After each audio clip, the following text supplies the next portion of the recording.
Umiiral po ang frontal system sa may bahagi na extreme northern Luzon area, kaya sa Batanes at Babuyan Islands, inaasahan natin ngayong gabi yung mga kalat-kalat na pag-ulan, mga pagkidlat at pagkulog.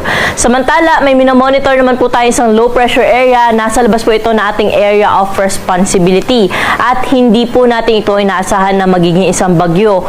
Ngunit yung trough o yung extension ng kaulapan nito ay inaasahan natin na magdadala po ngayong gabi ng mga kalat-kalat na mga pag-ulan, mga pagkidlat at pagkulog sa may bahagi po ng Kalayaan Islands. At itong low pressure area by tomorrow, inaasahan natin na posible maging elongated yung kanyang sirkulasyon. Kaya po, posible pa rin sa may Palawan, Zamboanga Peninsula at pati na rin po sa may Basilan, Sulu-Tawi-Tawi ang mga pag-ulan po bukas ng umaga or bukas po ito. Kaya po ating paghandaan yung mga pag-ulan na inaasahan natin na dala pa rin po ng trough nitong low pressure area.